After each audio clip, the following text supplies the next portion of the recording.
নমস্কার, জয় যিশু। বন্ধুরা, আজকে এই বর্তমান সময়ে পরিস্থিতিটা খুবই খারাপ যাচ্ছে। মানুষ বুঝি না যে এদের মধ্যে আদৌ কোনো শিক্ষা, রুচিবোধ, মানবিকতা আছে কিনা। আর সবচেয়ে বড় কথা যে এরা নিজের দেশকে রক্ষা করতে চায়, নিজের দেশের ভালো চায়, নিজের দেশের ভালো কিছু করতে গেলে দেশের বিরোধিতা করে। কেন? আর সবচেয়ে বড় কথা, এরা দেশের খাচ্ছে, দেশের পড়ছে, দেশের নাগরিকত্ব লাভ করছে, আর বিদেশি পাকিস্তান, বাংলাদেশের দালালি করে বেড়াচ্ছে। আর সবচেয়ে বড় কথা, এরা নাকি রাস্তায় নেমেছে এসআইআর করতে দেব না।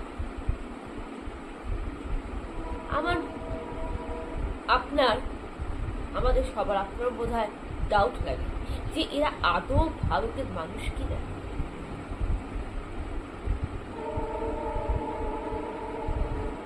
কয়েকদিন ধরে দেখছি ফেসবুকে একটা কমেন্ট, কয়েকদিন ধরে দেখছি টিভিতে, খবরে, নানারকম নিউজ, সোশ্যাল মিডিয়ার খবর প্রচার, ফেসবুক, কয়েকদিন ধরে দেখছি যে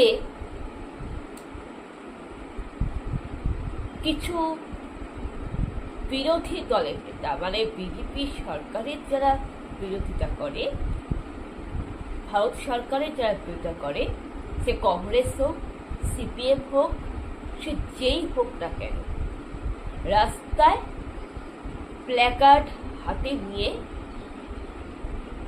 আন্দোলন করছে। কিসের আন্দোলন? কিসের বিক্ষোভ? এসআইআর এর বিরুদ্ধে বিক্ষোভ। এসআইআর করতে দেব না। একজন সিপিএম এর নেতা ব্রাহ্মণ হাতে লাল ঝান্ডা, কাস্তে হাতুড়ি লাল ঝান্ডা নিয়ে আন্দোলন করছে। কেন? এসআইআর করতে দিবে না। কেন? এসআইআর করতে চায় না। কেন? কারণ সে সিপিএম এর নেতা সাংবাদিককে বলছে যে বাংলাদেশ বলো, পাকিস্তান বলো, রোহিঙ্গা বলো, যেই বলো না কেন, তারা ভারতে থাকে, ভারতে কাজ করে, তাই তাদের ভারতের নাগরিকত্ব তাদের দিতে হবে। ভাবুন। আবার একজন কি বলছে, ভিসা থাকুক বা না থাকুক, আমার ভোটার কার্ড, আধার কার্ড, আমার ডকুমেন্টস থাকুক বা না থাকুক, আমি চাকরি করি বা না করি, আমি সরকারকে ট্যাক্স দিই বা না দিই, আমি সরকারকে ভোট দিই বা ভোট না দিই, আমি কোনো কিছুই না করি দেশের জন্য, ভারতের জন্য কোনো কিছুই না করি, তবু আমি ভারতে থাকছি, ভারতে খাচ্ছি, তাই আমাকে ভারতের নাগরিকত্ব দিতে হবে। আর এদের পাশে দাঁড়িয়েছে সিপিএম, কংগ্রেস, সব নেতারা মিলে। কেন? তাদের একই বক্তব্য যে তারা বহিরাগত হোক, বিদেশি হোক, তারা যেই হোক না কেন, তারা যেহেতু ভারতে থাকছে, তাই তাদের ভারতের নাগরিকত্ব দিতে হবে। আপনার কি মনে হয় এই কথাটা কি তারা সঠিক বলেছে?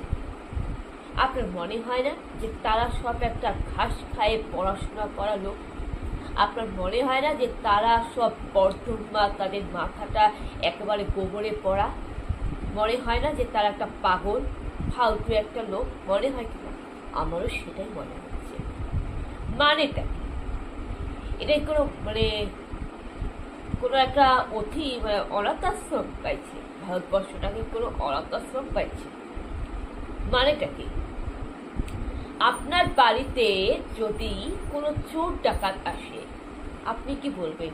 না, চোর ডাকাত আমাদের বাড়িতে চুরি করছে, ওটা আসে বলে কি চোর ডাকাতকে আপনি আপনার ফ্যামিলির মেম্বার বানাবেন? যে না, চোর ভাই আসো, আসো, আরো বেশি করে আমার বাড়িতে চুরি করে যাও, এ নাও, আমার ঘরে যা সোনা গয়না, টাকা পয়সা, টিভি, মোবাইল যা আছে সব নিয়ে যাও, তাই বলবেন নাকি আপনি?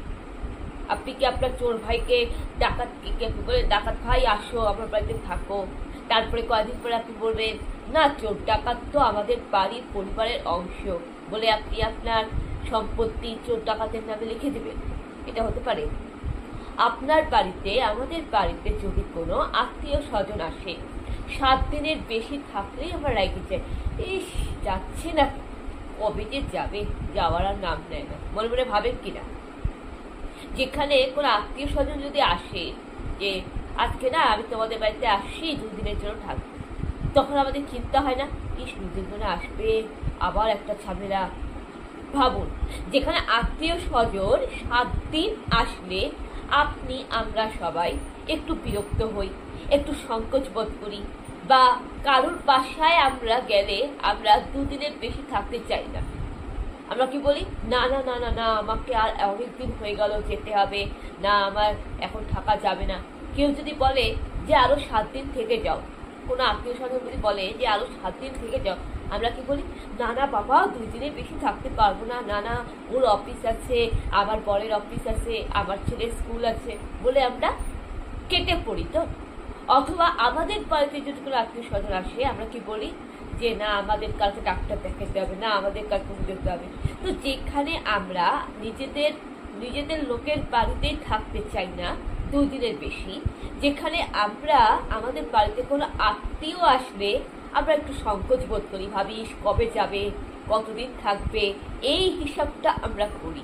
যেখানে আমাদের বাড়িতে কোনো চোর ঢুকলে আমরা চোরকে তাড়া করি, সেখানে আপনি আপনার দেশে জঙ্গি ঢুকতেছে, আপনার ভারতবর্ষে আপনার দেশে জঙ্গি ঢুকতেছে, হ্যাঁ বহিরাগত অনুপ্রবেশকারী ঢুকতেছে, যারা আমাদের দেশে লুটপাট করছে, আমাদের দেশে চুরি করছে, আমাদের দেশের সম্পত্তি অধিকার করে দখল করে বসে আছে, যারা আমাদের দেশে শত্রুতা করছে, এবং যারা আমাদের দেশে থেকে আমাদের শত্রুতা করে ভুয়ো নাগরিক হয়ে আমাদের মতন যারা প্রকৃত নাগরিক রয়েছে, যারা প্রকৃত নাগরিক তাদের অধিকার ছিনিয়ে নিচ্ছে। আর তাদের জন্য কি হচ্ছে, যারা প্রকৃত নাগরিক তারা নাগরিকের অধিকার থেকে বঞ্চিত হচ্ছে। আর সেখানে আপনি তাদেরকে আশ্রয় দিতে চাচ্ছেন, মানে আপনি চোর ডাকাত গুন্ডা শত্রুদের আশ্রয় দিতে চাচ্ছেন। পাঠ করে যারা চোরের মতন চুপি চুপি বেআইনি অবৈধভাবে অপরাধ করে ভারতে জোর করে ঢুকে ভুয়ো নাগরিক হয়ে যারা সরকারের চাকরি নিচ্ছে, সরকারি জব করছে, এটা কি তারা ঠিক করছে? আর তাদের জন্য যারা ভারতের প্রকৃত নাগরিক, যারা ভারতের যোগ্যতা থাকা ছেলেমেয়েরা বঞ্চিত হচ্ছে। কেন?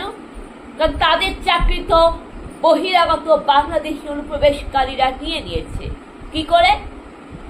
তারা আমাদের দেশের কেউ না হয়েও জোর করে ঢুকে পড়ে ভুয়ো নাগরিক হয়ে, কারণ বাংলাদেশ থেকে আসলো, চোরের মতন চুপি চুপি করে অবৈধভাবে ঢুকে পড়লো, আপনার আমাদের নাগরিকের বাড়ি দখল করলো, ভুয়ো আধার কার্ড, ভুয়ো জাল কার্ড নিয়ে ভোট দিয়ে বেআইনি ভাবে চাকরি পেয়ে গেল।